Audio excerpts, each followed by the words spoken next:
Puji nama Tuhan. Shalom. Shalom. Shalom. Shalom. Bersukacita pagi hari ini datang kepada Tuhan. Amin. Amin. Ya, mari pada hari ini kita mengarahkan hati dan pikiran kita untuk datang kepada Tuhan. Kita merindukan Roh Kudus melawat kehidupan kita. Kita selalu merindukan bahwa Tuhan akan terus memberikan urapannya kepada setiap kita yang hadir pada pagi hari ini. Saya sambut kita semua boleh bangkit berdiri bersama-sama. Kita akan masuk dalam doa kita untuk kita bersyukur akan karunia dan anugerah Tuhan pada pagi hari ini dalam hidup kita. Tuhan Allah Bapa di dalam surga, kami bersyukur untuk pagi hari ini Tuhan.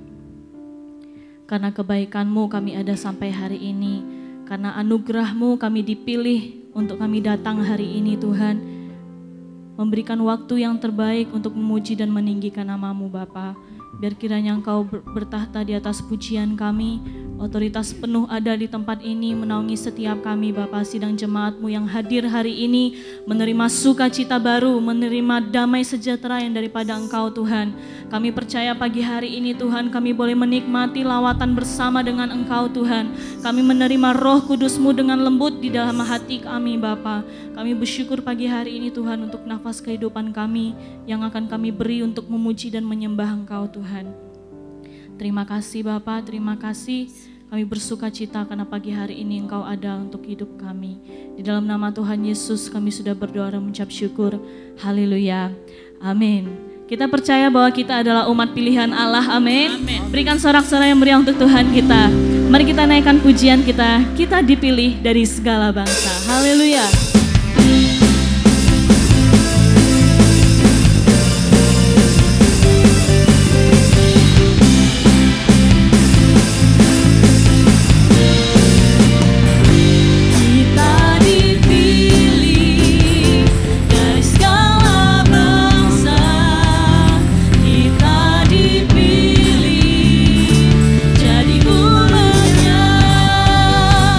Kita dipilih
hari ini kita masih memasuki ibadah Pekan Pentakosta di hari yang ketiga.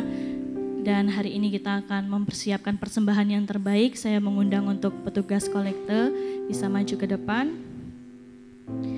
Nanti dengan kasih Kristus Bapak Ananto akan berdoa untuk persembahan. Haleluya.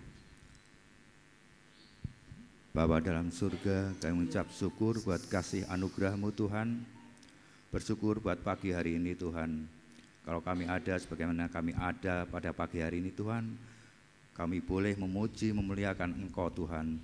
Terima kasih Tuhan, saatnya Tuhan kami mau memberikan korban syukur kami kepadamu ya Tuhan, untuk perpuluhan, bahkan untuk persembahan kudus ya Tuhan.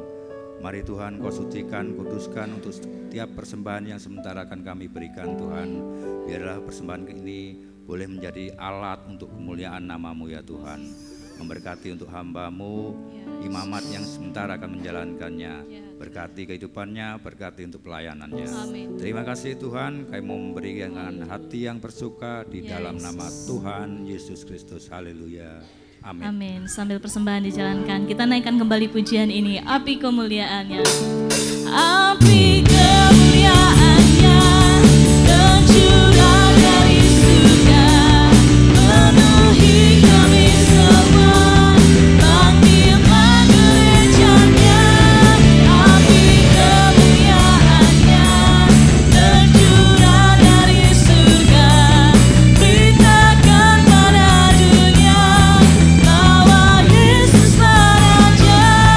Api kemuliaannya tercurah dari surga, penuhi kami semua.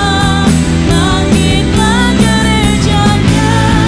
Api kemuliaannya tercurah dari surga. Beritakan pada dunia bahwa Yesus Raja. Api kemuliaannya, haleluya, tercurah dari surga, penuhi kami semua. Bangkitlah gerejanya. Api kemuliaannya tercurah dari surga. Beritakan pada dunia bahwa Yesus Raja, segala raja.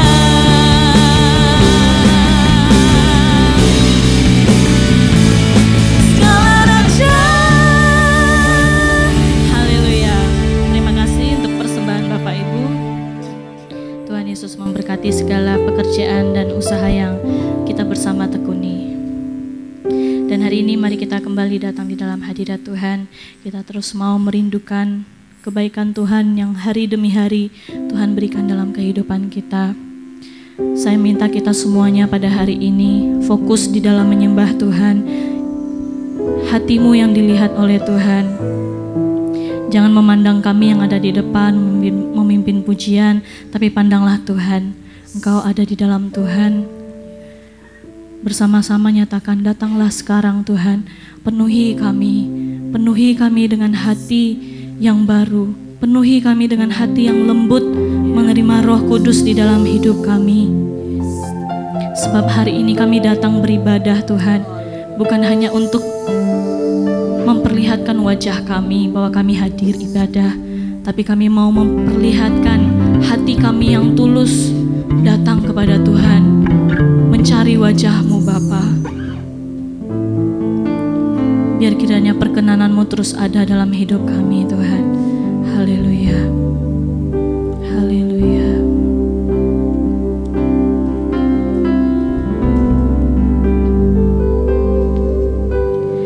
Yesus Tuhan ditinggikan atas segala alam, dimuliakan naik ke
sungguh-sungguh lagi Bapak Ibu katakan, Yesus Tuhan ditinggikan.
Kepada Roh Kudus. Roh Kudus, ini hamba-Mu. Nyatakan dengan sungguh-sungguh Bapak Ibu. Roh Kudus, penuhi kami.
Tiada seorang pun dari kami yang berdiam diri Tuhan, tapi kami mau menyembah nama-Mu, kami mau meninggikan Engkau Tuhan. Biar kami dipenuhkan oleh Roh Kudus Yesus. Penuhi kami sekarang dengan api urapan yang daripada-Mu Tuhan. Kami tidak mau menutup diri kami mau membuka hati kami mau melembutkan hati kami mau menerima Roh Kudus pada pagi hari ini.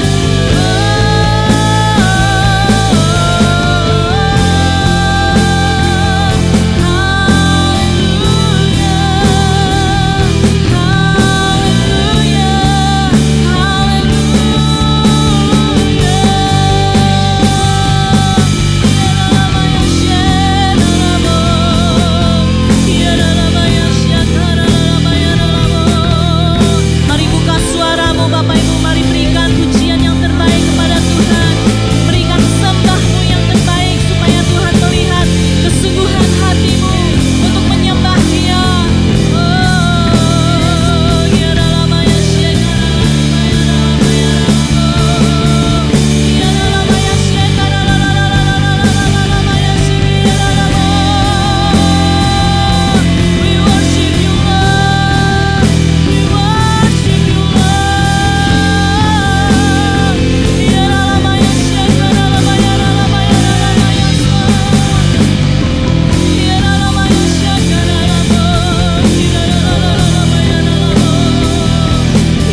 arahkan hatimu kepada Tuhan.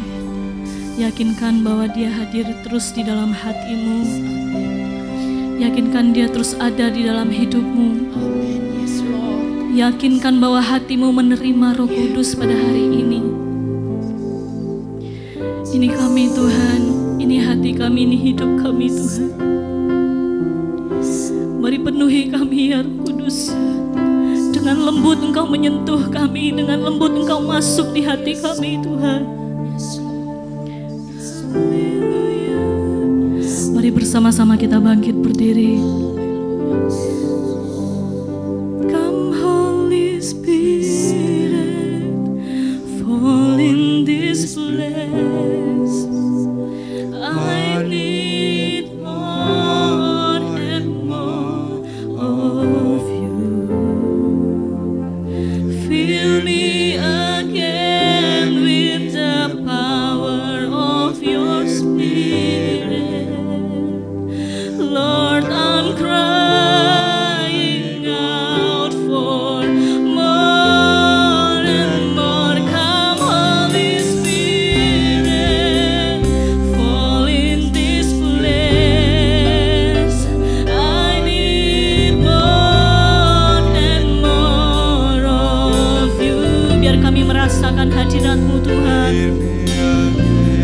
With the power of your Spirit, Lord, I'm crying out for more and more. Come, Holy Spirit, fall in this place. I need more and more of you.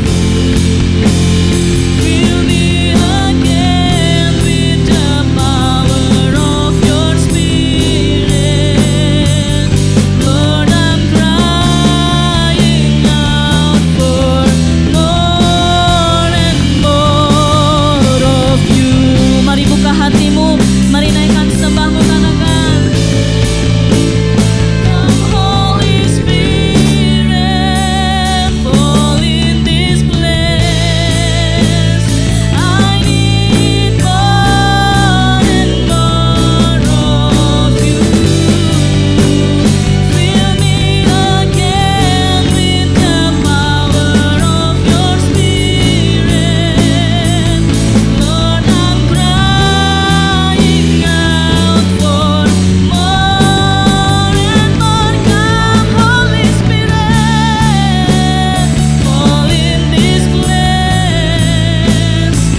Terima kasih Bapa di surga untuk waktu dan kesempatan yang Tuhan terus berikan kepada kami. Kami terus diarahkan, kami terus diingatkan bahwa melalui karya Roh Kudus maka kami boleh menjadi pengikut Yesus yang baik. Dan kami mau meneguhkan Tuhan segala sesuatu yang Tuhan sudah berikan kepada kami melalui pengudusan yang daripada Tuhan yang memerdekakan kami semuanya. Dan pagi hari ini Tuhan kami mohon supaya datanglah Roh Kudus atas kami semuanya.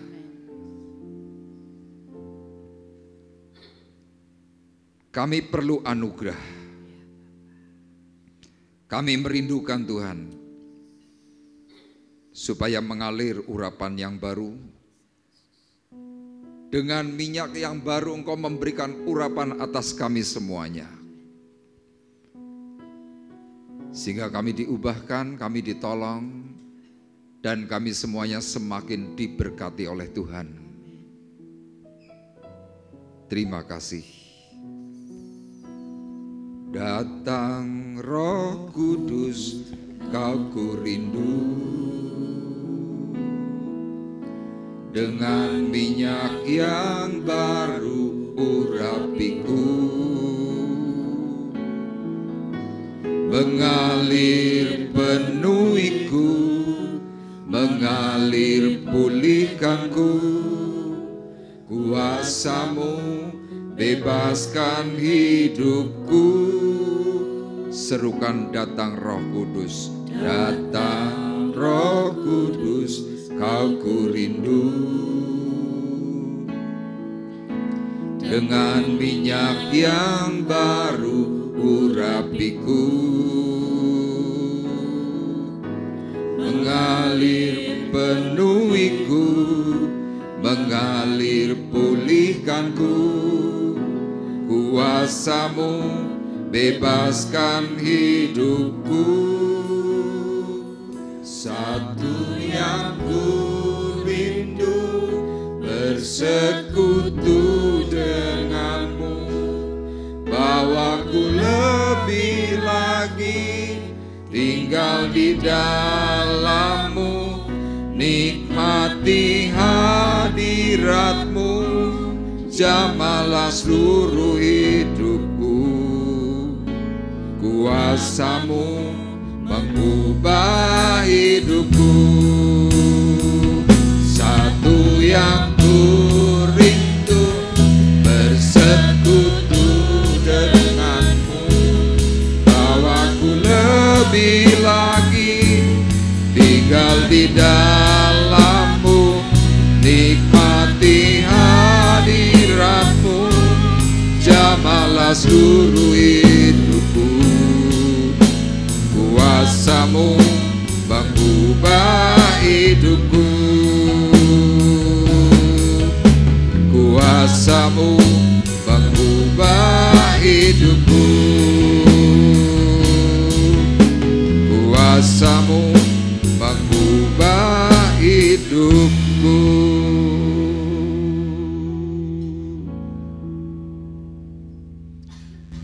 Kita bersama-sama sebentar akan menerima roti dan anggur perjamuan sebelum kita menerima firman Tuhan. Saya mengundang untuk petugas perjamuan bisa tampil ke depan dan mari kita bersama-sama berdoa terlebih dahulu. Haleluya.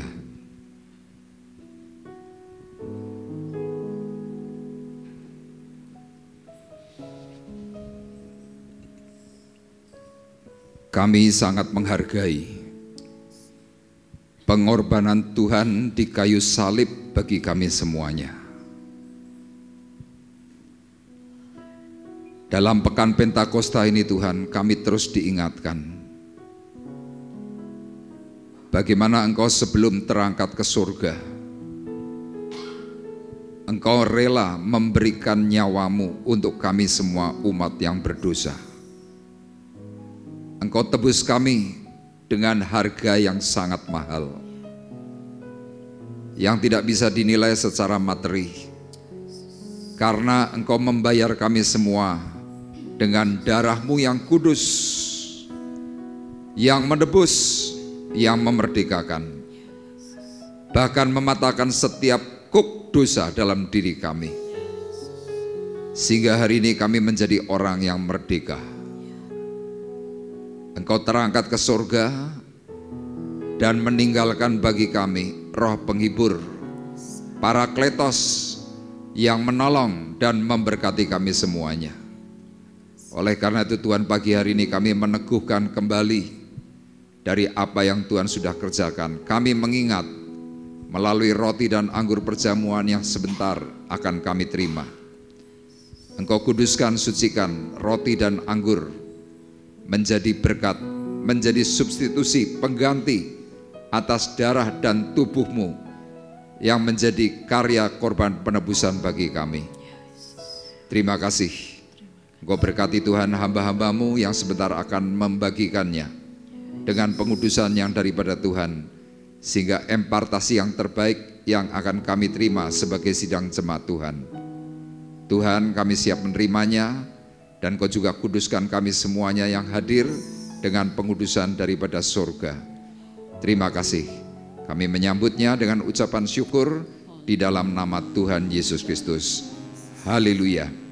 Amin. Bapak Ibu dipersilahkan untuk duduk kembali.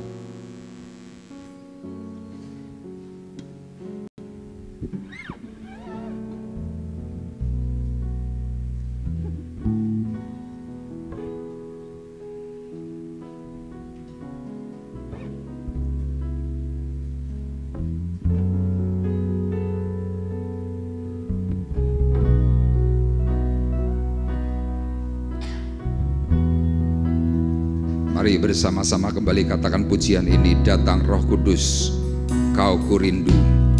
Datang Roh Kudus, Kau kurindu.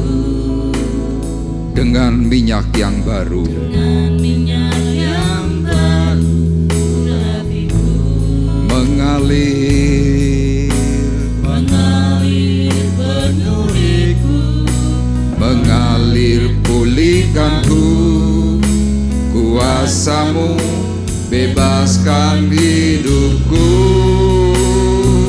Satu yang ku rindu, bersekutu dengan-Mu. Bawaku lebih lagi tinggal di dalam-Mu, nikmati hadirat-Mu, jamalah seluruh hidupku. Kuasa-Mu mengubah hidupku. Satu yang ku rindu, bersekutu dengan-Mu.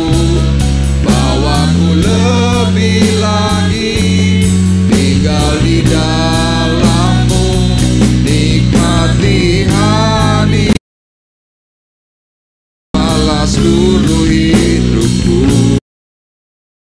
Kuasa-Mu mengubah hidupku. Satu yang ku rindu, bersekutu dengan-Mu. Bawaku lebih lagi tinggal di dalam-Mu, nikmati hadirat-Mu, jamalah seluruh hidupku. Kuasa-Mu mengubah hidupku. Mungkin ada di antara Bapak Ibu yang belum menerima roti dan anggur perjamuan. Kalau sudah menerima semua, mari saya undang kembali untuk bersama-sama bangkit berdiri. 2000 tahun yang lalu, sebelum Yesus ditangkap, Dia berkumpul bersama para murid. Yesus bersama para murid mengadakan perjamuan yang terakhir. Perjamuan itu mengingatkan bahwa apa yang dikerjakan Tuhan bagi kita adalah karya pengudusan, karya penebusan.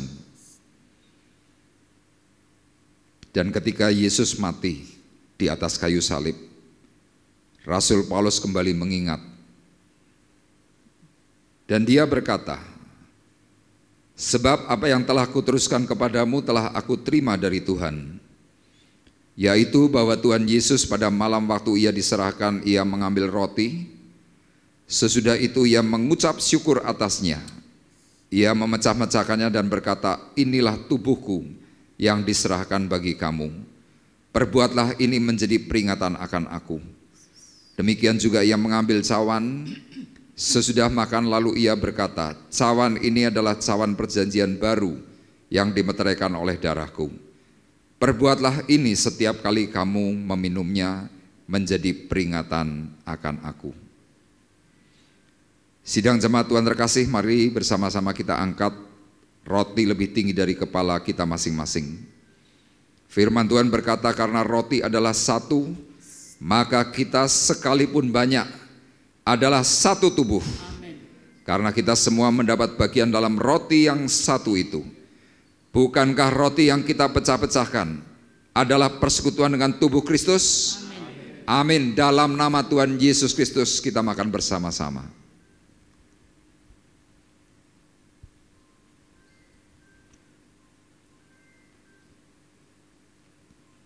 Haleluya. Dan mari kita bersama-sama angkat cawan berkat lebih tinggi dari kepala kita masing-masing dan terima perkataan firman-Nya. Bukankah cawan pengucapan syukur yang atasnya kita ucapkan syukur adalah persekutuan dengan darah Kristus? Amin. Dalam nama Tuhan Yesus Kristus kita minum bersama-sama.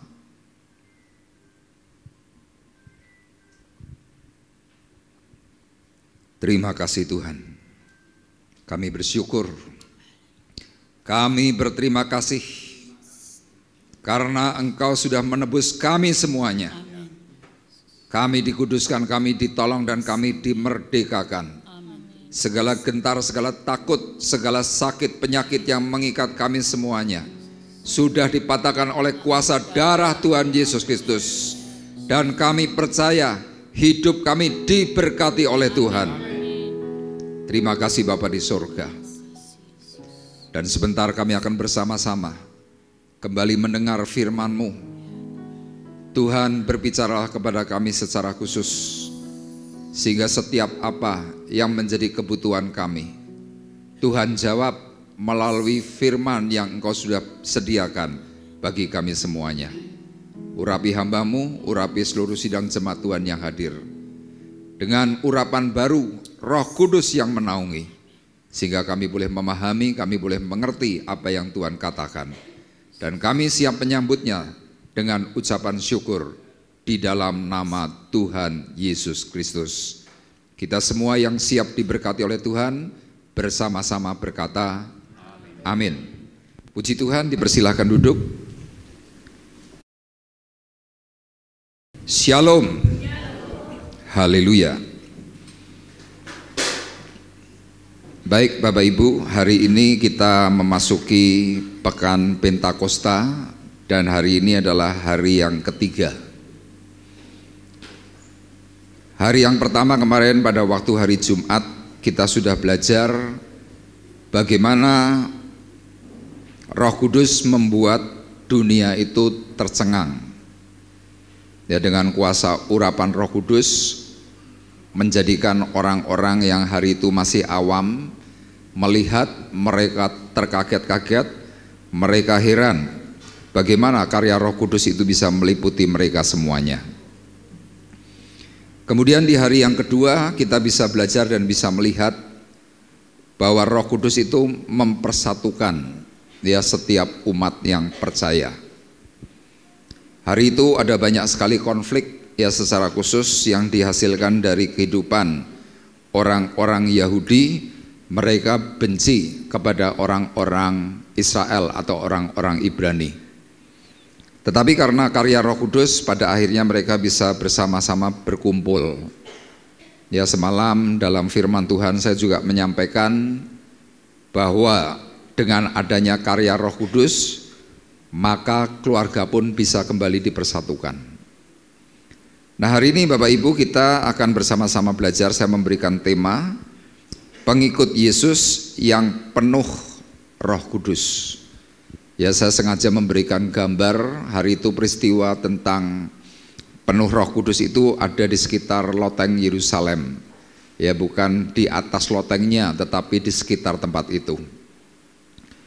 Nah, dalam gambar ini terdapat lidah-lidah api yang menyambar orang-orang yang hari itu hadir, mereka yang berkumpul, mereka yang mau bertekun bersama-sama dalam doa, yang pada akhirnya mereka bisa mengalami lawatan Roh Kudus. Nah, kemudian di dalam pasal 4 dalam Kisah Para Rasul, di sini diceritakan bagaimana seorang yang penuh dengan Roh Kudus sebagai pengikut-pengikutnya Tuhan Yesus, mereka bisa melakukan banyak hal. Ya, hal-hal yang dahulu mereka anggap tidak mungkin, tiba-tiba bisa muncul sesuatu yang mustahil bagi orang-orang yang awam. Nah, mari kita akan bersama-sama melihat dalam Kisah Para Rasul pasal 4 ayat 7 sampai 9, kemudian ayatnya yang ke-13. Ada yang membantu membaca? Oke. Saya akan bacakan ayat 7, nanti Bapak Ibu dipandu oleh Saudari Rosa ayat yang ke-8. Kemudian ayat 13 akan kita baca bersama-sama. Kisah Para Rasul pasal 4 ayat yang ke-7 berkata, lalu Petrus dan Yohanes dihadapkan kepada sidang itu dan mulai diperiksa dengan pertanyaan ini, dengan kuasa manakah atau dalam nama siapakah kamu bertindak demikian itu? Maka jawab Petrus, penuh dengan Roh Kudus, hai pemimpin-pemimpin umat dan tua-tua, jika kami sekarang harus diperiksa karena suatu kebajikan kepada seorang sakit dan harus menerangkan dengan kuasa manakah orang itu disembuhkan. Bersama-sama ayat 13. Ketika sidang itu melihat keberanian Petrus dan Yohanes dan mengetahui bahwa keduanya orang biasa yang tidak terpelajar, heranlah mereka dan mereka mengenal keduanya sebagai pengikut Yesus. Amin. Nah, Bapak Ibu, di dalam slide yang berikutnya kita perhatikan dalam ayat 8 dan ayat 13. Tolong next. Di sini dikatakan bahwa maka jawab Petrus penuh dengan Roh Kudus, hai pemimpin-pemimpin umat dan tua-tua. Ketika sidang itu melihat keberanian Petrus dan Yohanes dan mengetahui bahwa keduanya orang apa, saudara? Orang apa, saudara? Halo, Bapak Ibu masih di sini? Orang apa, saudara? Orang biasa yang tidak terpelajar. Heranlah mereka dan mereka mengenal keduanya sebagai pengikut Yesus. Ya, saya mau katakan kepada Bapak Ibu, Anda yang hari-hari ini mungkin merasa bahwa Pak, saya ini orang biasa. Pak, saya ini orang yang tidak mampu. Pak, saya tidak kuliah. Saya tidak S1, pendidikan saya sangat rendah. Saya dulu sering mogok sekolah, Pak. Tapi ada satu kabar baik. Firman Tuhan sekali lagi berkata, ketika sidang itu melihat keberanian Petrus dan Yohanes dan mengetahui bahwa keduanya orang biasa yang tidak terpelajar. Orang biasa tidak terpelajar membuat banyak orang tuh heran. Kenapa mereka bisa terheran-heran dengan orang biasa yang tidak terpelajar? Firman Tuhan berkata, karena mereka sebagai pengikut Yesus. Anda pengikut Yesus, amin. Anda orang hebat. Katakan kepada kanan kirimu, ternyata kamu ini orang hebat. Halo, Bapak Ibu masih semangat? Anda orang hebat. Makanya saya katakan bahwa ini merupakan sebuah kabar baik Jadi kalau kita merasa bahwa wah, aku orang yang sama sekali tidak mempunyai sesuatu yang bisa aku banggakan. Tetapi kalau Anda sebagai pengikut Tuhan dan Anda penuh dengan Roh Kudus, Anda nanti akan diherani oleh orang lain. Kenapa? Karena perilakumu luar biasa. Perbuatanmu luar biasa. Segala sesuatu yang kau lakukan bisa membuat hati orang itu senang. Kenapa demikian? Karena Anda pengikut Yesus yang penuh dengan Roh Kudus. Makanya pagi hari ini saya kembali mengingatkan bahwa kita sebagai pengikut Yesus yang penuh dengan Roh Kudus, apa sih tandanya?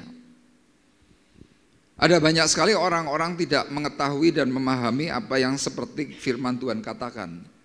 Sehingga lihat, ada banyak dari kita meskipun kita sebenarnya luar biasa, tapi rupanya kita masih punya banyak kelemahan dalam batin. Secara khusus kalau sedang apa saudara? Kalau Anda sedang kena masalah, batinmu langsung lemes. Engkau tidak punya gairah. Engkau akan merasa bahwa percumalah. Tapi melalui ayat-ayat firman Tuhan yang nanti akan kita bahas ya dalam eksposisi ayat 1 sampai dengan ayat yang kedua dalam Kisah Para Rasul pasal 4. Nanti di sini kita bisa tahu bahwa ternyata seorang yang penuh dengan Roh Kudus yang mengikut Tuhan dengan benar itu bisa mengalami hal-hal yang dahsyat. Ya, makanya saya memberikan tujuan menjalankan amanat agung dalam segala situasi dan bisa. Amanat agung itu apa saja?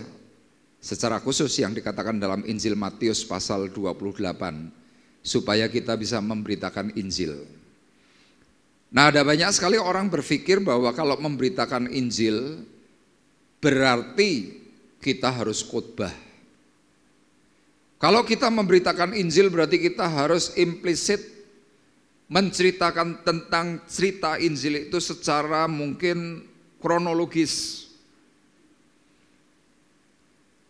Kita selalu berpikir bahwa berarti kalau aku memberitakan Injil aku harus jadi seorang hamba Tuhan. Harus full time. Harus jadi orang yang tidur atau mungkin tinggal di gereja. Tuhan tidak berkata seperti itu. Tetapi seorang yang menerima amanat agung dari Tuhan, Rasul Paulus berkata dalam surat Korintus bahwa kamu semua adalah surat terbuka yang bisa dibaca oleh semua orang. Jadi saya dan saudara adalah surat terbuka. Saudara bisa melihat saya keseharian, Anda baca saya. Saya bisa melihat Bapak Ibu, Anda punya model seperti apa, itu surat terbuka. Nah, ketika kita menerima amanat agung yang dikatakan oleh Tuhan supaya apa? Beritakan firman Tuhan dalam Kisah Para Rasul pasal 1 ayat 8 berkata, kalau Roh Kudus turun ke atasmu, kamu akan punya kuasa. Jadilah saksiku, beritakan Injil dari Yerusalem dan selanjutnya. Artinya apa? Tuhan tidak berbicara soal supaya kita harus baca ini, ceritakan semuanya secara implisit. Tidak. Tetapi dari setiap perilaku, dari setiap tindak tanduk kita, dari setiap tutur kata kita, dari setiap apa yang kita lakukan, ternyata tanpa sadar kita ini sedang melakukan amanat agung Tuhan kalau perbuatan kita benar. Katakan amin. Ini yang Tuhan maksudkan. Makanya mari kita bersama-sama lihat dan belajar dari para murid Tuhan yang hari itu sudah penuh dengan Roh Kudus. Nah, apa tanda dan apa seseorang yang bisa melakukan tugas mulia, amanat agung yang Tuhan berikan? Yang pertama Bapak Ibu, orang itu kalau kena masalah, orang itu kalau melakukan hal-hal yang bersifat benar, tidak takut dicibir. Ya Bapak Ibu perlu ingat, perlu tahu, seorang yang semakin benar di hadapan Tuhan, orang itu pasti banyak dicibir orang. Ya contohnya Yesus. Yesus itu adalah Allah. Dia itu sumbernya kebenaran. Tapi lihat Bapak Ibu, mulai dari sejak lahir, dia itu sudah dicibir orang. Apapun yang dia lakukan mesti salah. Apapun yang dia kerjakan pasti dinilai. Perkataannya enggak enak terus. Jarang ada orang yang memuji-muji Yesus meskipun hari itu dia sedang melakukan tanda mujizat. Dari sejak lahir lihat sudah dituduh sebagai anak hasil zina. Bergerak dewasa, menghilang, orang mulai klaim yang macam-macam. Ketika melakukan perbuatan ajaib, menyembuhkan orang sakit, orang-orang teriak. Dia menyembuhkan bukan memakai kuasa Allah tetapi memakai kuasa setan, memakai kuasa Beelzebul. Segala sesuatu yang Tuhan lakukan semuanya dicibir. Tapi lihat, Yesus yang penuh dengan Roh Kudus, dia tidak takut dengan cibiran orang. Nah, saya tuliskan para pengikut Yesus yang benar akan dicibir, akan dimusuhi, bahkan dicari-cari masalah oleh orang yang tidak sejalan dengan kebenaran Allah. Ya, ini merupakan satu koreksi buat kita semuanya. Kalau ada orang yang sudah benar, kemudian Anda mencibir, Anda mulai ngomong, Allah cari muka, Allah yang ini, yang itu, yang ini, yang itu. Saya mau tanya, orang itu salahnya kepadamu itu apa? Yesus salahnya itu apa? Para murid, para rasul salahnya apa? Kenapa kok dicibir? Tidak ada jawaban. Tetapi kalau kita belajar dari setiap perkataan firman Tuhan, dalam Injil Lukas, firman Tuhan berkata, orang-orang Farisi dan ahli Taurat membanjiri Yesus dengan rupa-rupa soal untuk supaya bisa menunggu apa yang dikatakan oleh Yesus, kemudian bisa untuk ditangkap. Makanya lihat Bapak Ibu, kalau kita ini di dalam gereja, Anda kemudian dicibir oleh seseorang. Orang itu lagi nunggu apa? Nunggu kamu nanti mau jawabnya apa. Begitu kamu jawab, maka jawabanmu itu jadi bumerang buatmu. Ini dialami oleh semua para murid. Dan ternyata mereka dicibir, mereka dimusuhi, mereka disalah-salahkan. Kenapa? Karena orang itu sedang tidak sejalan dengan kebenaran Allah. Untuk apa? Supaya kebenaran Allah itu tidak tersampaikan. Orang kalau terus dituding, orang kalau terus dicibir, orang kalau terus dimusuhi, nanti ujungnya kan berkata, aku nggak mau pelayanan aku capek. Tetapi dalam peristiwa Kisah Para Rasul pasal 4, para murid ini tetap semangat. Kenapa? Karena ternyata di dalam setiap tantangan itu ada berkat. Jadi kalau seperti Bapak Ibu sedang mengalami tantangan, Anda dituding, Anda disalahkan, Anda terus dicerca, berkat itu sedang menanti Anda. Kenapa orang menuding? Iri. Kenapa orang itu iri? Tidak mampu. Tidak mampu melakukan seperti yang dilakukan oleh orang yang sedang dicibir. Nah, sekarang kita lihat ayatnya dalam Kisah Para Rasul pasal 4, ayat 1 sampai dengan ayatnya yang keempat. Bapak Ibu perhatikan. Ketika Petrus dan Yohanes sedang berbicara kepada orang banyak, mereka tiba-tiba didatangi imam-imam dan kepala pengawal bait Allah serta orang-orang Saduki. Orang-orang itu sangat marah karena mereka mengajar orang banyak dan memberitakan bahwa dalam nama Yesus ada kebangkitan dari antara orang mati. Mereka ditangkap dan diserahkan ke dalam tahanan sampai keesokan harinya karena hari telah malam. Tetapi di antara orang yang mendengar ajaran itu banyak yang menjadi percaya, sehingga jumlah mereka menjadi kira-kira 5.000 orang laki-laki. Kenapa yang disebutkan ada pertobatan dari 5.000 orang laki-laki? Karena kalau laki-laki bertobat, istrinya pasti ikut. Kalau laki-laki bertobat, anak-anaknya pasti ikut.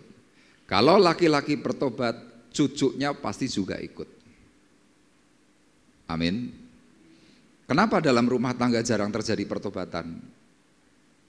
Lakinya tidak bertanggung jawab secara imam. Makanya Bapak Ibu bisa lihat, bisa cek. Yang paling banyak di dalam gereja itu laki atau perempuan? Perempuan. Kenapa yang banyak kok perempuan?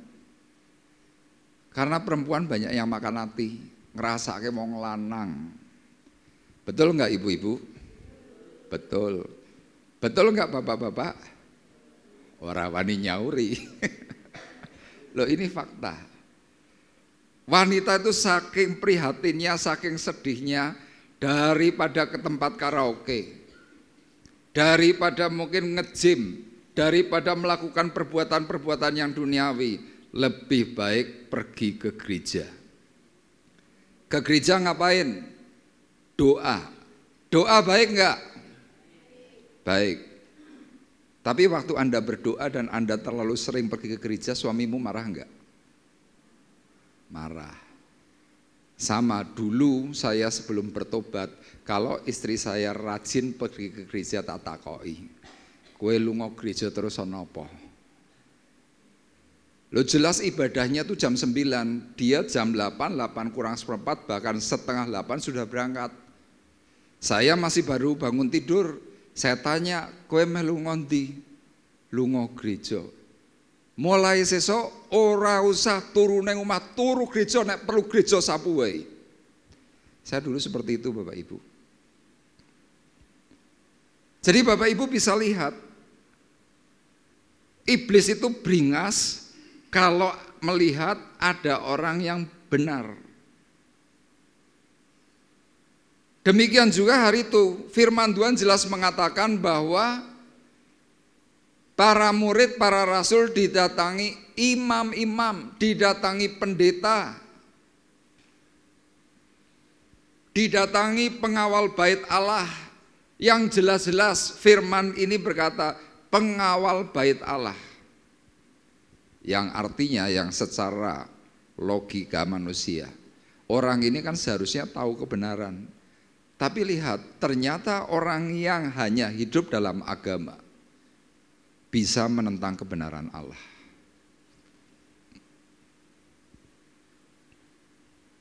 Makanya kenapa gereja konflik? Kenapa rumah tangga konflik? Karena ada orang-orang yang sedang tidak sejalan. Ketika sedang tidak sejalan seperti halnya para imam dan pengawal bait Allah, apa yang mereka lakukan? Para murid, para rasul ditangkap, diserahkan ke dalam tahanan sampai keesokan harinya. Tapi lihat firman Tuhan berkata dalam ayat 4, tetapi di antara orang yang mendengar ajaran itu, banyak yang menjadi percaya. Amin. Artinya apa? Perlu sebuah waktu dan perlu yang namanya perjuangan. Saya sudah diajak pergi ke gereja oleh istri saya itu dari tahun 90. Dia dulu sering saya marahi gara-gara rajin ke gereja. Tapi dia selalu bilang, yo nek kowe ora gelem lunga gereja aku terke. Ya saya antar. Sampai depan gereja tak tinggal pulang. Sampai depan gereja tak tinggal pergi dolan. Nanti waktunya pulang sekitar jam 11 tak jemput lagi. Habis itu kami jalan-jalan. Itu bertahun-tahun Bapak Ibu. Tapi lama-lama saya cukup penasaran. Jane ning gereja iki ana apa? Saya coba-coba masuk. Ketika saya masuk ya saya melihat asing. Kenapa? Di gereja saya yang lama tidak ada tepuk tangan. Di gereja saya yang lama tidak ada band yang komplit. Di gereja saya yang lama tidak ada subwoofer yang keras. Di gereja saya yang lama yang ada cuma piano. Lagunya Oh Yerusalem, gleng-gleng, kota mulia, gleng-gleng, hatiku rindu ke sana. Pendetanya kemudian bilang, mari bersama-sama bangkit berdiri. Mari duduk. Mari bersama-sama melihat di dalam tulisan Anda membuka Mazmur pasal 45 ayat 1, cuma 1 ayat. Khotbahnya 7 menit selesai. Saya masuk gereja Pentakosta, saya masuk gereja karismatik. Ibadah 2 jam. Gereja apa lagi? Loh, saya ngalami Bapak Ibu peristiwa seperti itu. Di dalam gereja itu orang bertepuk tangan, orang bisa angkat tangan, nangis, menikmati hadirat Allah. Saya cukup begini saja. Tolah, toleh, tolah, toleh. Dan pernah suatu hari karena kecewa sama pendeta, kecewa sama orang Kristen, kecewa dengan adik ipar, saya memutuskan tidak mau pergi ke gereja sama sekali lebih dari 3 tahun. Yaitu di antara sela-sela antara tahun 92, 93, 94, 95, bambung saya. Kenapa hari itu saya mudah kecewa? Kenapa hati saya sensitif? Saya tidak punya kebenaran Allah. Saya jauh dari Roh Kudus. Kalau para rasul hari itu ditangkap, dimasukkan penjara, mereka disiksa karena mempertahankan kebenaran. Kalau saya enggak ditangkap masuk penjara enggak, tetapi saya ditangkap setan. Tahun 96 saya kena narkoba.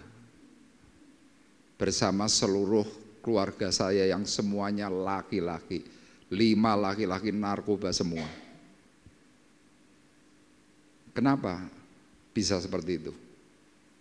Saya tidak punya kebenaran Allah.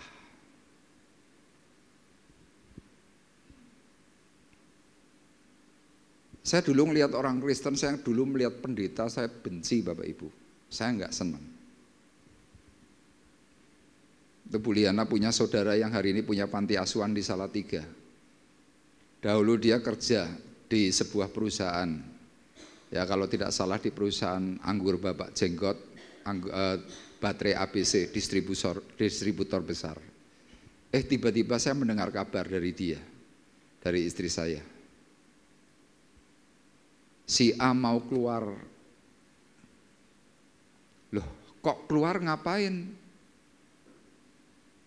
Mau pelayanan. Anda tahu reaksi saya apa? Wong Kristen memang keset. Pelayanan buat kedok. Itu saya dulu seperti itu. Tapi ketika saya tahun 99 ditangkap Tuhan, tahun 2000 saya mulai terjun dalam pelayanan. Saya cepat-cepat datang ke orang itu dan saya minta maaf. Saya berkata, namanya Priska. Priska, sorry ya, minta maaf. Hari itu saya salah konsep.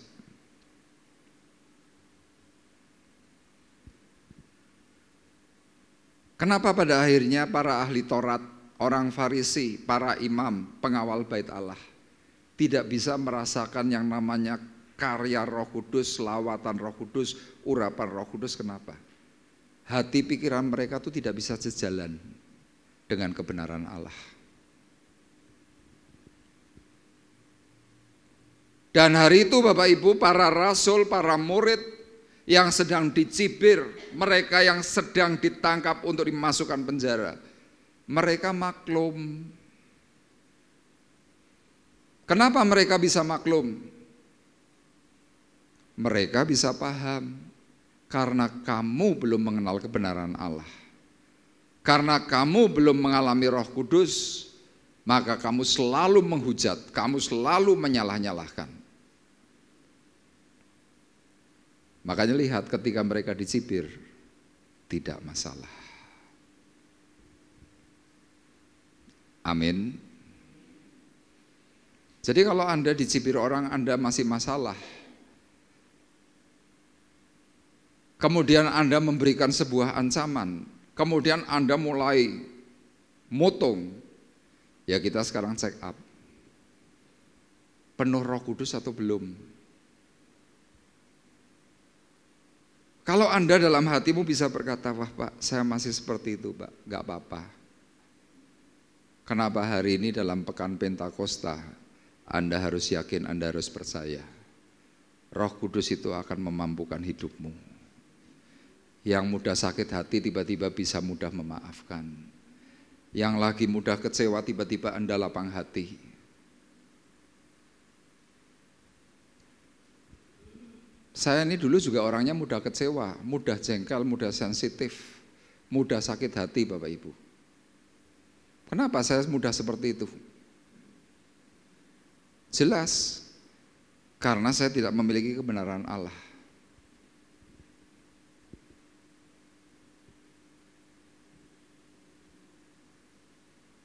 Makanya tadi saya ceritakan di awal, 3 tahun saya tidak ke gereja. Saya marah, saya mangkel. Nah karena kebenaran Allah itu tidak masuk, tidak merasuk dalam diri saya, yang masuk siapa? Setan, iblis. Loh saya ini dulu termasuk orang yang suka cari-cari masalah kalau lagi ke gereja. Ya saya masih ingat dahulu di GBT Kristus Alpha Omega Gajah Mada. Saya lupa tahunnya. Tapi hari itu pernah orang kalau pergi ke gereja suruh absen. Suruh tulis nama, suruh tulis tanggal. Saya langsung bilang kepada istri saya, lungo gereja kaya meh entuk beras. Lungo gereja kaya meh entuk emas, dadak absen barang. Wes suruh absenan, usah lungo gereja sisan. Loh saya marah. Loh padahal kan di absen itu untuk pendataan. Untuk supaya lebih ada perhatian. Yang mau diperhatikan ini setannya ngamuk. Milih tidak ke gereja. Jadi kalau Bapak Ibu, wah ingat tuh cerita-cerita di Semarang. Orang-orang yang mutung, yang tidak ke gereja itu banyaknya minta ampun. Termasuk saya dulu. Pernah suatu hari Pak Bekti itu khotbah. Kemudian dalam khotbah itu dia memberikan sebuah sisipan. Sisipannya adalah bagi Bapak Ibu yang punya botol bekas, punya botol-botol plastik bekas atau mungkin galon aqua bekas, botol minyak bekas, botol oli bekas, daripada dibuang, kumpulkan, berikan kepada full timer untuk dikelola supaya bisa dijadikan dana. Kalau menurut Bapak Ibu, omongan seperti ini salah enggak?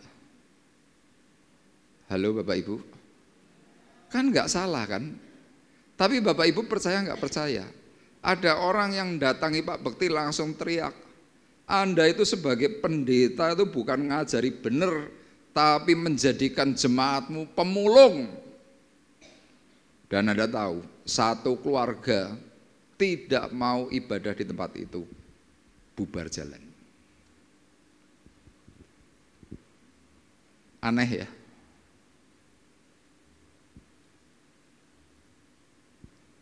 Sama peristiwa ini kan seperti itu. Membangun orang dalam karakter benar salah. Sama di lingkungan kita, di sekitar tempat kita. Kita membangun gereja kan setengah mati.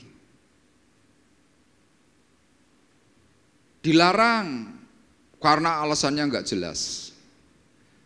Tapi kalau ada diskotik berdiri kok diam saja? Kalau ada panti pijat maaf yang esek-esek kok diam aja? Ada tempat mabuk, tempat ini dan itu kok diam saja? Karena tadi reaksi dari setan, dari iblis ketika tahu kebenaran, wah sudah, mereka kayak kebakaran jenggot. Dan memakai orang-orang yang dalam tanda kutip berkedok agama untuk apa? Melemahkan orang benar. Makanya hal yang pertama ini Bapak Ibu, ketika Anda dituding, ketika Anda disalahkan, ketika Anda dicibir orang, katakan kepada dirimu sendiri, aku tidak takut karena aku punya Roh Kudus. Amin. Kemudian hal yang kedua, bagaimana agar bisa melakukan tugas mulia dan amanat agung dari Tuhan, ya, dengan tanda kita ini penuh Roh Kudus. Yang kedua, kalau kita ini pernah sembuh dan kalau kita mau untuk menyembuhkan. Firman Tuhan dalam kitab Kejadian, Tuhan berkata kepada Abraham, diberkati untuk memberkati. Sama seperti saya ini orang yang diberkati untuk memberkati. Dalam bentuk uang tidak. Tapi saya diberkati oleh Tuhan karena saya disembuhkan. Saya dipulihkan. Terus apa yang saya lakukan untuk melakukan seperti kata diberkati untuk memberkati? Saya belajar untuk terus bisa menyembuhkan orang.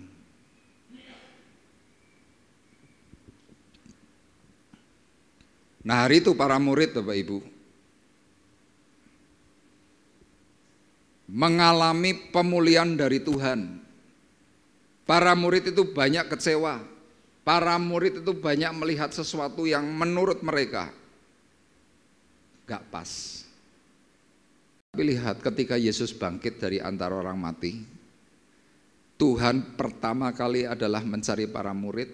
Kemudian ketika mereka ketemu dengan Tuhan, Tuhan langsung berkata, aku menghembusimu dengan Roh Kudus. Seketika itu juga mereka pulih. Dan ketika mereka pulih, mereka mulai belajar bertekun. Nah dalam ayat 8 sampai 10, kemudian ayat 20 Bapak Ibu perhatikan. Maka jawab Petrus penuh dengan Roh Kudus, hai pemimpin-pemimpin umat dan tua-tua, jika kami sekarang harus diperiksa karena suatu kebajikan kepada seorang sakit, dan harus menerangkan dengan kuasa manakah orang itu disembuhkan. Ayat 10. Maka ketahuilah oleh kamu sekalian dan oleh seluruh umat Israel bahwa dalam nama Yesus Kristus orang Nazaret yang telah kamu salibkan, tetapi yang telah dibangkitkan Allah dari antara orang mati, bahwa oleh karena Yesus itulah orang ini berdiri dengan sehat sekarang di depan kamu. Sebab tidak mungkin bagi kami untuk tidak berkata-kata tentang apa yang telah kami lihat dan yang telah kami dengar. Jadi kesimpulannya adalah Petrus bersama rekan-rekannya hari itu adalah orang yang sudah dipulihkan oleh Tuhan. Mereka pernah merasakan perasaan takut yang amat sangat. Mereka pernah merasakan yang namanya kecewa. Mereka pernah merasakan bahwa oh aku kok tidak diurus oleh Tuhan. Ya makanya kan pernah dalam satu peristiwa mereka pergi bersama-sama naik perahu, kemudian badai datang, para murid berteriak, Tuhan, Engkau tidak mau memperhatikan kami, Engkau kepingin kami mati semuanya. Yesus yang hari itu tidur di buritan, bangun. Tidak menjawab perkataan para murid, tapi dia langsung berdiri, dia cuma berkata kepada air, tenang. Seketika air itu tenang. Hari itu para murid melihat keajaiban. Tetapi lihat, sikap hati mereka semuanya belum searah. Kenapa? Roh Kudus detik itu belum turun. Makanya lihat, para murid ketika melihat ada orang berteriak-teriak, Yesus anak Daud, sembuhkan aku. Yesus anak Daud, sembuhkan aku. Reaksi para murid apa? Diam, berisik. Tapi Tuhan tidak menghardik seperti para murid. Tuhan mendatangi orang yang buta itu, dipegang matanya, sembuh. Ada anak kecil datang kepada Yesus, para murid pun mulai berteriak-teriak. Kenapa? Mereka tidak penuh Roh Kudus sehingga selalu melarang segala perbuatan-perbuatan benar.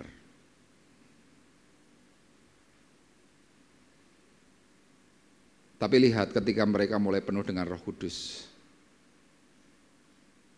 mereka melakukan seperti yang Yesus pernah lakukan dan berkata, ketahuilah oleh kamu sekalian, oleh seluruh umat Israel, bahwa dalam nama Yesus Kristus orang Nazaret yang telah kamu salibkan, tetapi yang telah dibangkitkan Allah dari antara orang mati, bahwa oleh karena Yesus itulah orang ini berdiri dengan sehat sekarang di depanmu.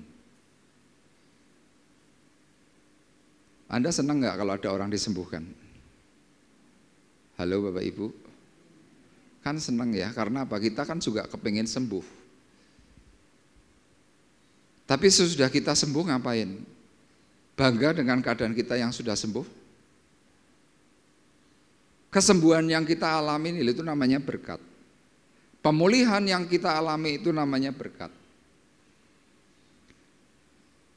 Mungkin Anda akan berkata, Pak, saya tidak seperti para rasul yang bisa menyembuhkan orang lumpuh, orang buta, orang sakit. Tapi kalau Bapak Ibu mengambil sebuah kesimpulan dari cerita ini, tidak perlu memberikan kesembuhan secara fisik. Tapi sembuhkanlah orang-orang di sekitarmu itu dengan perilakumu, hati mereka supaya dipulihkan. Penyembuhan hati itu jauh lebih penting daripada penyembuhan fisik. Kenapa? Karena orang yang sembuh hatinya, fisiknya pasti kuat. Amin Bapak Ibu. Banyak orang sakit itu bukan karena sakit medis, karena sakit fisik, tapi karena hatinya yang sakit. Hati mereka itu terteror, hati mereka terintimidasi, mereka stres, sehingga berakibat apa? Fisik mereka lumpuh. 10 hari yang lalu saya melayani orang seperti itu. Ada seorang ibu usianya kira-kira hampir 70 tahun. Sudah hampir 15 atau 17 tahun dia cuma duduk. Dia semakin banyak duduk, badannya semakin gemuk. Tidak pernah mau beraktivitas. Saya tanya sama anaknya, mamimu kenapa? Anaknya cuma gini, sambil meringis begitu. Loh pasti kan ada penyebabnya.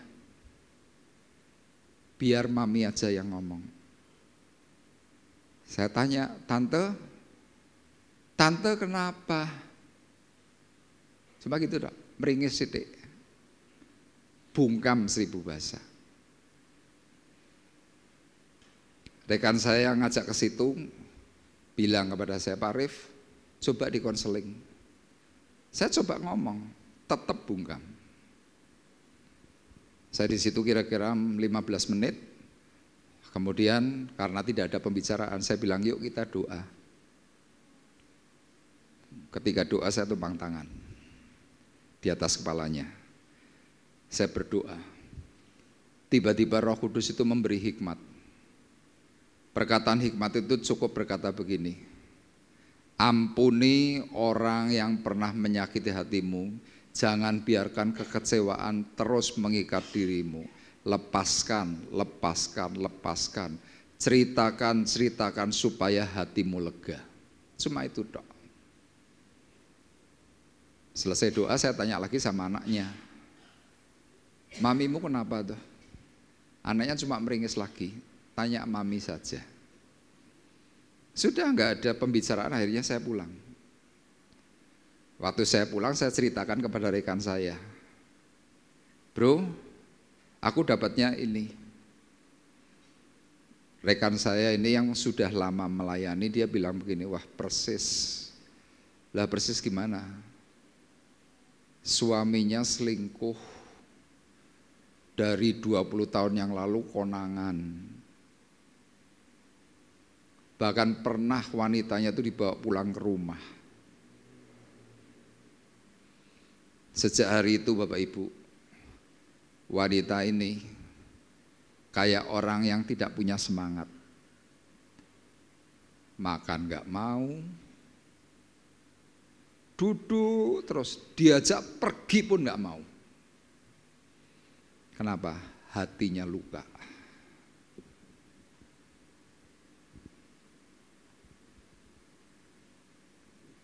Makanya firman Tuhan dalam Amsal berkata,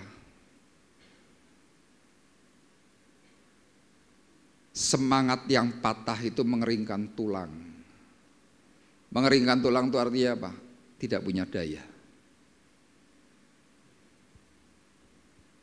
Tapi lihat dalam peristiwa ini Bapak Ibu, para murid bisa menyembuhkan orang yang lumpuh. Kenapa? Mereka pernah sembuh. Dan saya yakin kalau Anda disembuhkan, Anda pasti bisa menyembuhkan orang lain. Anda pasti akan ceritakan, misalkan Anda yang pernah tersolimi, mungkin Anda yang pernah dihianati, karena Roh Kudus yang sudah memberikan kekuatan dalam batinmu, nanti kamu bisa ngomong, ndak apa-apa, wong lanang wis koyo ngono kuwi ora apa-apa. Yang penting kamu dekat Tuhan, nanti hatimu pasti tenang. Ayo ibadah, ayo datang cari Tuhan, nanti kamu pasti tenang. Anda bisa jadi penghibur bagi orang lain. Dan para murid hari itu membuktikan. Ketika mereka menyembuhkan, orang agama mulai teriak lagi. Mulai nyalah-nyalahkan. Kenapa orang agama teriak lagi? Mereka orang yang tidak mengenal kebenaran Allah, mereka yang tidak penuh dengan Roh Kudus. Iblis tidak suka kalau ada orang sembuh. Iblis tidak bisa secara implisit langsung ngomong, wah, enggak begitu. Iblis pakai manusia untuk bisa menjatuhkan manusia lain.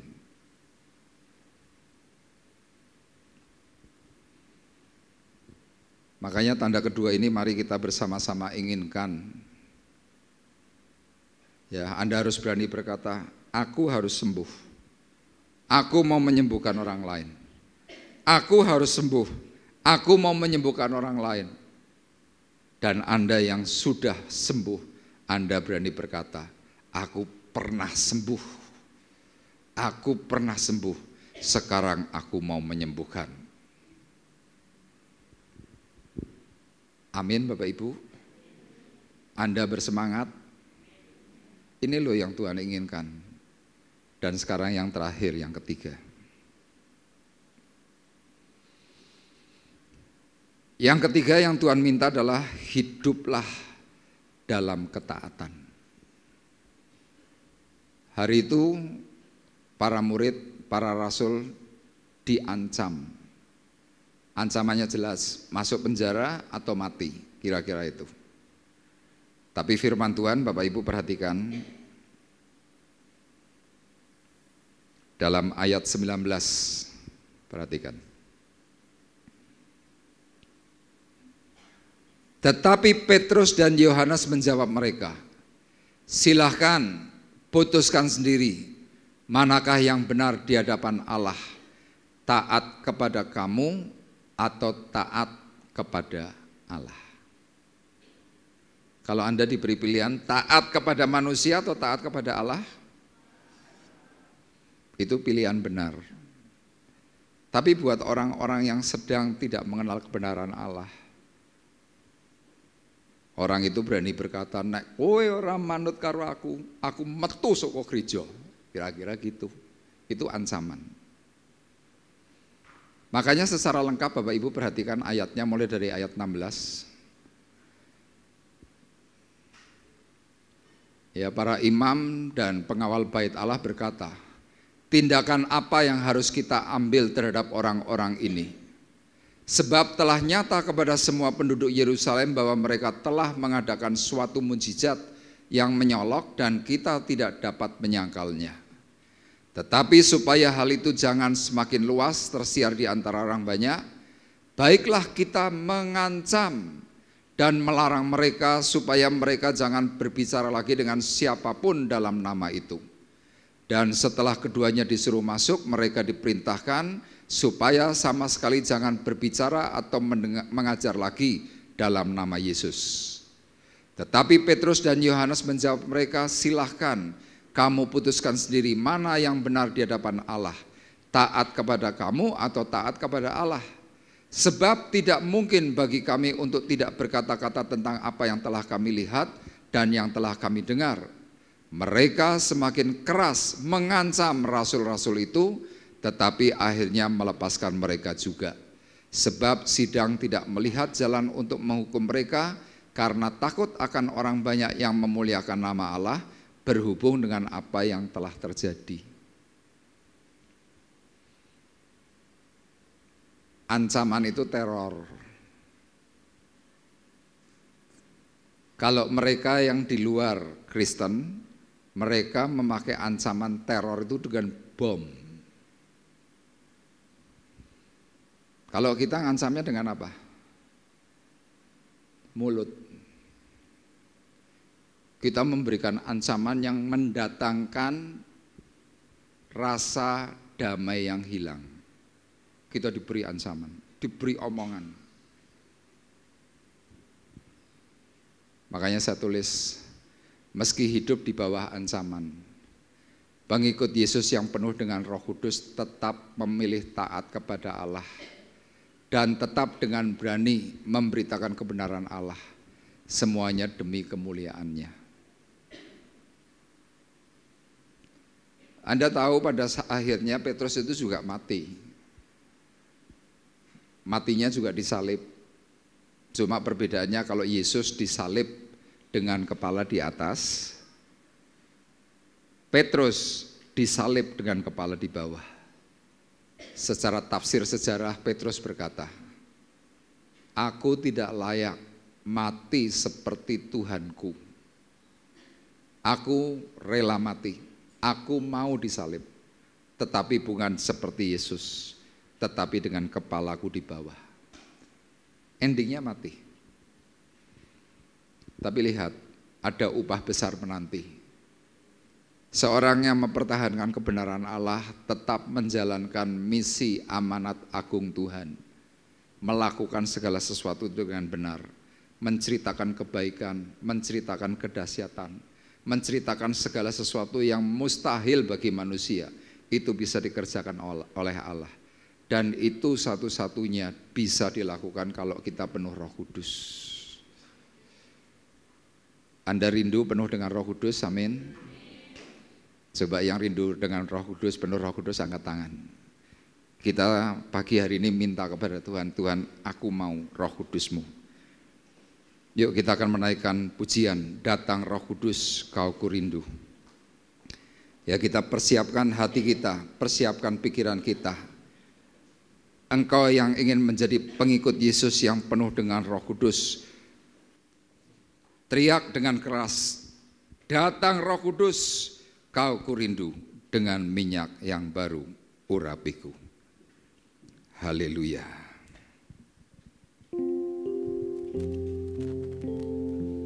Terima kasih Tuhan. Kami tidak lagi takut dicibir. Kami tidak lagi takut untuk disalah-salahkan. Kami tidak lagi takut untuk diancam. Kami tidak lagi takut dengan teror yang manusia, yang iblis katakan, karena kami punya Allah Roh Kudus.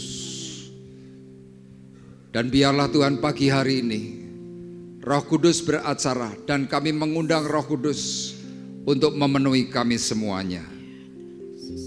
Haleluya.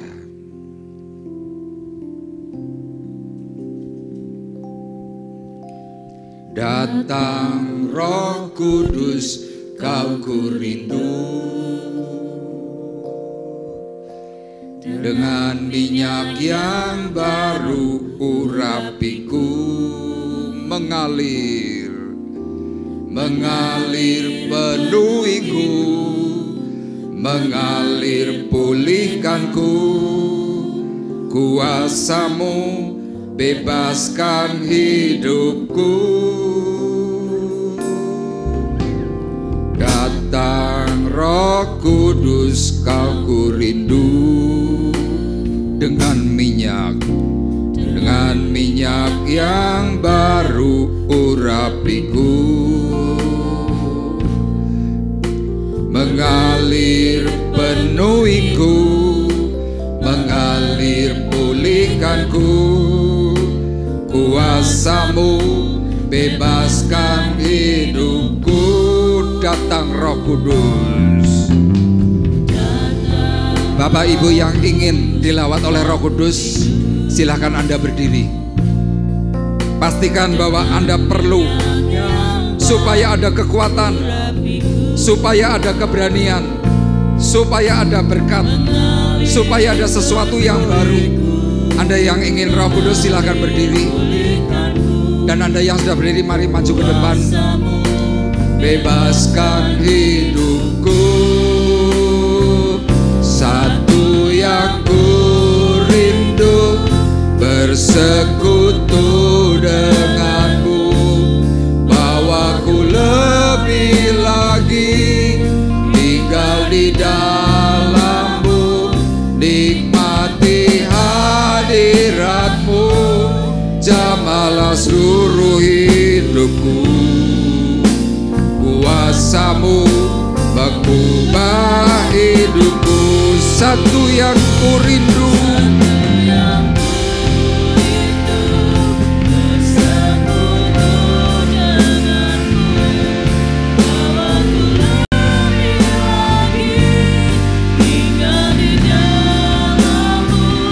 Nikmati hadirat-Mu, jamahlah seluruh hidupku. Ada lagi yang mau ingin didoakan? Dipersilakan. Satu yang ku rindu. Kami berdoa di dalam nama Yesus. Kami berdoa di dalam nama Yesus, supaya Tuhan, anak-Mu ini mengalami penuh Roh Kudus, sehingga setiap ketakutan, kecemasan dipatahkan dalam kuasa darah Yesus. Mengalir urapan baru Roh Kudus. Karya Tuhan memberikan kelegaan dalam batin-Mu. Roh Kudus yang memenuhi hati dan pikiran-Mu, meneduhkan jiwa-Mu, meneduhkan setiap kemarahan, kejengkelan-Mu dalam nama Yesus. Sekarang terima api pengurapan Roh Kudus berkarya. Api Tuhan mengalir Roh Kudus di dalam nama Yesus. Segala kelemahan, segala takut, segala kelemahan sekarang diangkat, diangkat. Terima Roh Kudus mengalir, mengalir api yang baru, api yang baru. Karya api Tuhan mengalir di dalam nama Yesus. Kelegaan mengalir mulai hari ini. Roh Kudus yang bekerja memenuhi relung hatimu. Engkau mampu untuk berbicara benar, menuntun hidup dari keluargamu. Di dalam nama Yesus, urapan baru Roh Kudus mengalir, mengalir dengan kelembutan dalam nama Yesus. Jamahan kasih Tuhan berkarya Jamahan kasih Tuhan berkarya, mengalir dengan api urapan baru, mengalir dengan perkataan-perkataan baru yang memberkati. Segala kelemahan, segala sakit, ketika engkau terkaget-kaget mendengar berita hari ini, Tuhan patahkan itu semuanya di dalam nama Yesus. Ketenangan batin, tenang batinmu, tenang jiwamu di dalam nama Yesus. Roh Kudus yang memberikan karya api kemuliaan. Bahkan setiap kejengkelan, kemarahan dalam batinmu hari ini dilepaskan oleh Tuhan. Api kemuliaan, api kedahsyatan berkarya bekerja penuh. Roh Kudus mengalir di dalam nama Yesus. Tangan Tuhan yang berkarya. Tangan Tuhan yang berkarya. Penuhi apa yang Tuhan mau. Penuhi apa yang Tuhan mau. Penuhi apa yang Tuhan mau. Hari ini Roh Kudus memampukan. Roh Kudus memisahkan. Roh Kudus memberi urapan, ketakutan, kebimbangan, bahkan perkara-perkara yang selama ini kau pertimbangkan. Hari ini dengan Roh Kudus melangkah di dalam nama Yesus. Terima kasih Tuhan, urapanmu yang meneduhkan jiwanya. Roh Kudus yang meneduhkan jiwa. Di dalam nama Yesus, tangan Tuhan, karya Tuhan mengalir. Roh Kudus berkarya di dalam nama Yesus.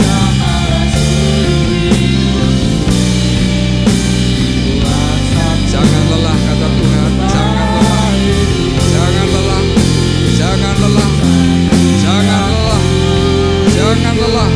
Di dalam nama Yesus, mampu dan bisa. Sekarang Roh Kudus mengalir urapan, urapan baru dalam nama Yesus. Terima kasih. Tangan Tuhan yang mengubah hatimu. Tangan Tuhan mengubah hatimu. Tangan Tuhan mengubah hatimu. Tangan Tuhan mengubah hatimu. Roh Kudus memberikan karya. Diubahkan,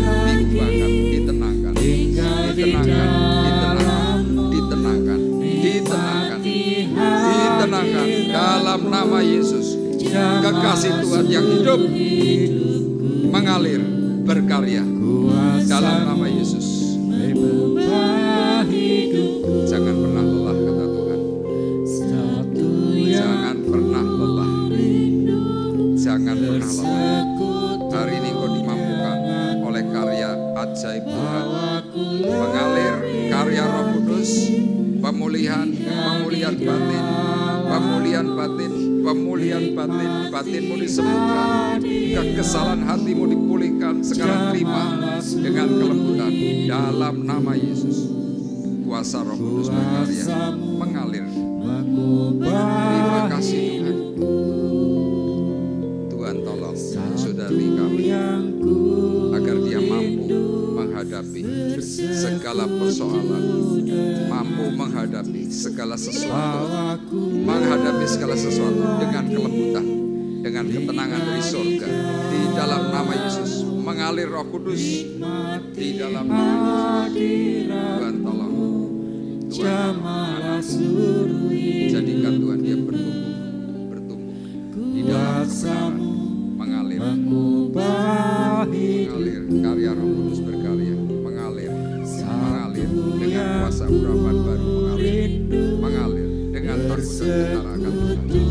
Terima kasih hamba-Mu berdoa Tuhan, untuk semuanya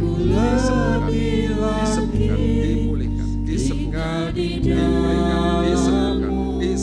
dalam nama Yesus. Mengalir Tuhan atas Vanes, dipulihkan dalam kuasa urapan, mengalir baru di dalam nama Yesus. Tuhan yang berkarya. Satu yang ku rindu, bersekutu denganmu, bawa aku lebih lagi tinggal di dalam-Mu, nikmati hadirat-Mu, jamahlah seluruh hidupku. Kuasa-Mu mengubah hidupku, kuasa-Mu mengubah hidupku, kuasa-Mu mengubah, kuasa-Mu mengubah hidupku. Terima kasih Tuhan. Kami bersyukur dan kami percaya lawatan Tuhan terus mengalir di tempat ini. Sampai pada puncaknya Tuhan, Pekan Pentakosta di tanggal 8 Juni.